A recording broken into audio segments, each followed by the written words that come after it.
साथियों नमस्कार। मैं इतना तो नहीं जानता, ना ही मैं कोई ज्ञानी हूँ, ना ही कोई मैं नेता हूँ, ना ही कोई मैं छात्र नेता हूँ। लेकिन जिस प्रकार से कल मुहिम अध्यापक पद में जो वृद्धि को लेकर के जो मुहिम चला रखी थी किसी भाई ने, साथियों मैं उनको दिल से सैल्यूट करता हूँ। आज लगभग उसको 20 से 25 दिन हो चुके हैं। लेकिन जब ये मुहिम कल 25 अप्रैल को लेकर के जो धरना स्थल की तारीख थी, उसको स्थगित करना पड़ा। अब ये क्यों करना पड़ा, ये आपको सारी जानकारी लेनी पड़ेगी, इसलिए आपको इस वीडियो पर अंत तक बने रहना है। साथियों, हमारे भाई गोविंद जी ने ये मुहिम चालू की थी 60,000 को लेकर के, और किसी को भी ये मालूम नहीं था कि कोई पद वृद्धि के लिए मांग कर रहा है। ये कारवा बढ़ता गया, एक से लेकर के हज़ारों में कारवा पहुंच चुका है, और इसमें मीडिया के माध्यम से ये माहौल बना रखा था। अब बात आती है धरातल की। तो साथियों, भाई गोविंद ने हमारे लिए कॉल किया था, देवेंद्र भाई को भी कॉल किया था, कुलदीप को भी कॉल किया था, हनुमान को भी कॉल किया था। हम सबको उन्होंने फ़ोन किया और हम अपने अपने घर से निकल करके जयपुर पहुंच जाते हैं। सभी एक जगह बैठते हैं, एकजुट पर बैठते हैं, एक मंच पर बैठते हैं, और वहाँ पर हमारी बातें होती हैं। सारी प्रकार की, सभी प्रकार की बातें होती हैं। परमिशन को लेकर के भी बातें होती हैं, धरातल को लेकर भी बातें होती हैं। लेकिन वहाँ हमारी जो बातें हुई थी कि परमिशन किसके नाम ली जाएगी, तो हमने सबसे पहले हनुमान भाई का नाम लिया था कि भाई आपके नाम से परमिशन ली जाएगी, क्योंकि अगर आपसे कोई भी बातचीत करेगा तो आपके पास ज्ञान भी ज़्यादा है, आपके पास भी इसमें नॉलेज भी ज़्यादा है इस आंदोलन के क्षेत्र में। तो हनुमान भाई ने हमारे ने मना कर दिया था कि मैं ब्लैक लिस्टेड हूँ। अब उस टाइम पर साथियों, ब्लैक लिस्टेड के बारे में हमें कुछ नॉलेज मिला था, लेकिन इतना नॉलेज नहीं था कि ब्लैक लिस्टेड होता क्या है। ये सच है और रियल बात है। फिर हमने एक जरूर जाना था कि ब्लैक लिस्टेड का मतलब होता है कि इसके नाम से परमिशन नहीं ली जाएगी और ना ही कोई परमिशन देगा। फिर हनुमान ने बोला था कि परमिशन देवेंद्र ले लेगा। देवेंद्र को थोड़ा गुस्सा भी आया था उस टाइम पर कि यार खई माँ खई तुम मुझे घसीटोगे, ऐसे बोला था। लेकिन फिर भी हमने देवेंद्र को आगे किया, और उसके नाम से जो एप्लीकेशन लिखी गई थी देवेंद्र के नाम से और गोविंद अड्डा जी के नाम से हमने परमिशन लगा दी थी। कुछ हमारे और भी साथी थे उसमें, धनराज जी, सावन जी। लेकिन जब हम पुलिस कमिश्नरेट जाते हैं, और उससे पहले एक और बीच में हमारे कुलदीप भाई जिनके रिलेशन में थे, वहीं जयपुर में हॉस्पिटल में किसी की बहुत ही ज़्यादा प्रॉब्लम हो गई थी। तो इसकी वजह से हमारे साथ जो कुलदीप भाई था वो वहाँ से अपने में से निकल चुका था। वो हॉस्पिटल पहुँच गया था, और हॉस्पिटल से ही वो वापस घर लौटा, क्योंकि परेशानी ऐसी थी कि उसको घर जाना पड़ा था। मम्मी की तबीयत बहुत ही ज़्यादा एक नाजुक थी, बहुत ही ज़्यादा हालत ख़राब थी। तो कुलदीप को वहाँ से तुरंत भागना पड़ा, और हमने कुलदीप भाई से बोला कि पहले माँ होती है, आप ऐसा करो यहाँ से निकल जाओ, मैं गोविंद जी और देवेंद्र साथ हैं, टेंशन लेने का नहीं है। फिर भी कुलदीप की आंखों से आंसू आ गए थे और वो रोने लगा था कि मैं भाइयों को छोड़ के जा रहा हूँ। फिर हमने उसको बहला फुसला करके निकाल दिया।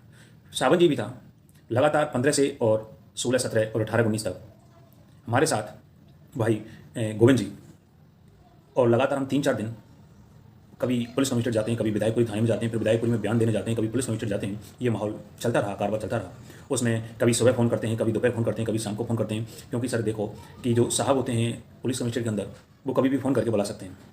और सबसे पहले हमने परमिशन की डेट 20 और 21 को रखी थी, 2 दिन रखी थी। लेकिन IPL मैच के कारण और सीएम साहब का कुछ काम था, उसके कारण हमें परमिशन वहाँ से नहीं मिली। लेकिन उस टाइम भी हमें परमिशन के लिए स्वीकार भी किया था उन्होंने स्वीकार किया कि आपको परमिशन दे दी जाएगी, लेकिन अचानक से उन्होंने मना कर दिया है। फिर उसके बाद आगे डेट आती है, फिर उन्होंने एक बात और कही थी कि आपको 27 से पहले परमिशन नहीं दी जाएगी किसी भी हालत में।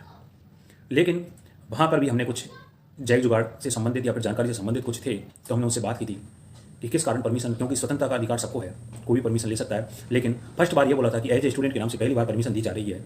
इस हिसाब से बातें भी हुई। हम किसी भी कभी भी एज ए स्टूडेंट को परमिशन दी नहीं, लेकिन फिर भी हमने कोशिश की थी। हमने सोचा था कि 27 तारीख से पहले पहले परमिशन मिल जाए तो बहुत ही अच्छा है। तो हमारे लिए उस टाइम पर गोविंद जी का भी घर से बहुत ही इंपॉर्टेंट कॉल आ गया था, तो उसको भी तुरंत वहाँ से भागना पड़ा। तो गोविंद वहाँ से निकल चुका था। फिर बचते हैं मैं और देवेंद्र भाई।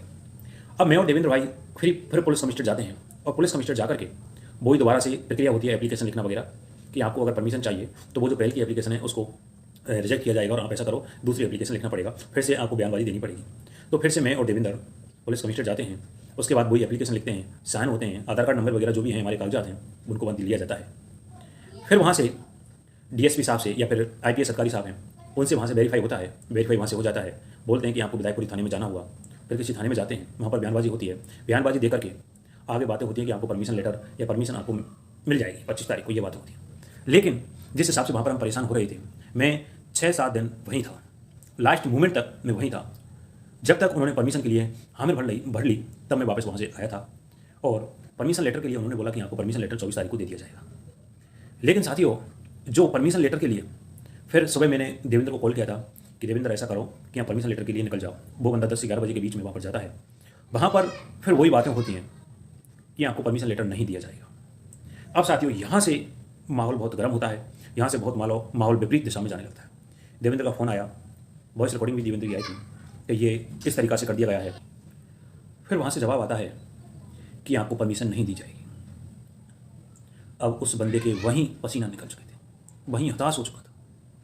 अब प्रत्येक के मन में ख्याल उठने लगते हैं। अब वो सूचना कैसे भी करके हमने लगभग 1 से और 2 घंटे दबा के रखी थी, कहीं ना कहीं परमिशन मिल जाए, परमिशन मिल जाए।